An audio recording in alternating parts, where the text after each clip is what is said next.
Hello बच्चों, let's read the question. Single-celled animals are said to be immortal because बोला जा रहा है कि जो सिंगल सेल्ड एनिमल्स हैं उन्हें इमोर्टल बोला जाता है क्योंकि फोर ऑप्शंस हैं. A, they grow indefinitely in size. B, they can tolerate any degree of change in temperature. C, they can reproduce throughout their lifespan. D, they continue to live as their daughter cells. Question का की concept देखते हैं कि concept of this question is, इसका की concept होगा single celled animals. Single celled animals. Single celled animals वो animals होते हैं जिनके पास एक सेल से, जो सिर्फ एक सेल से बने होते हैं. हैविंग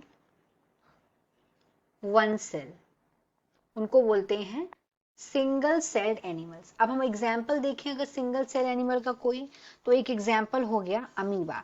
अमीबा एक सेल से बना होता है. Amoeba, this is single celled organism. अब क्या होता है, जो हर एक ऑर्गेनिज्म होता है उसका एक पर्टिकुलर लाइफ स्पैन होता है. और लाइफ स्पैन क्या होता है? लाइफ स्पैन वो ड्यूरेशन होता है कि किसी ऑर्गेनिज्म की बर्थ हुआ और बर्थ से लेकर के जो नेचुरल डेथ तक का टाइम होता है वो उस ऑर्गेनिज्म का लाइफ स्पैन होता है. लेकिन जो सिंगल सेल्ड ऑर्गेनिज्म हैं ये इमोर्टल होते हैं. और इनके इमोर्टल होने की वजह होती है क्योंकि जो सिंगल सेल्ड ऑर्गेनिज्म है, जैसे कि यहाँ पे अमीबा का हम एग्जाम्पल लिए हैं.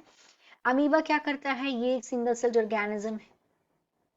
ओके, अब ये सिंगल सेल ऑर्गेनिज्म क्या करता है, ये डिवाइड करता जाता है. ये इसने क्या करता है, ये डिवाइड कर जाता है. कुछ टाइम पर फिर ये ऐसे हो जाएगा.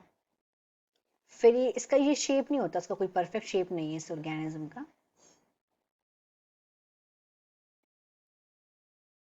फिर ये क्या करेगा, धीमे धीमे करके डिवाइड हो जाएगा. फिर ये आके दो सेल से आगे बन जाएगा इस तरीके से. अगर हम इसको देखें तो ये इसका न्यूक्लियस भी डिवाइड हो जाएगा. ये हमने न्यूक्लियस बना दिया इसके अंदर में. फिर ये न्यूक्लियस तरीके से दो में स्प्लिट हुआ.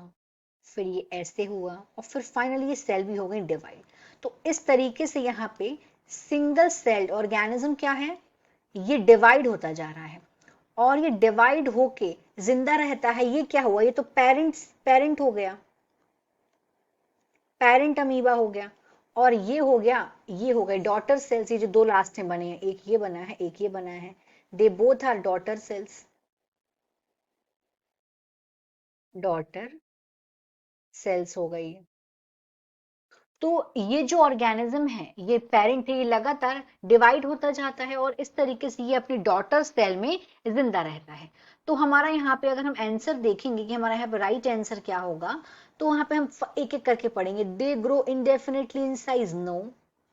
दे कैन टॉलरेट एनी, क्या ये किसी भी डिग्री का टेम्परेचर टॉलरेट कर सकते हैं? नहीं, ऐसा भी नहीं है. तो वजह ये भी नहीं है कि ये रिप्रोड्यूस कर सकते हैं अपनी लाइफ स्पैन में. इनकी वजह ये है कि ये कंटिन्यू जीते हैं क्योंकि इनकी जो डॉटर सेल में ये जिंदा रहते हैं. जैसे कि हमने यहाँ पे देखा कि ये डिवाइड कर लेते हैं. So the final answer of this question is D. They continue to live as their daughter cells. Hope you understood it well. Best of luck.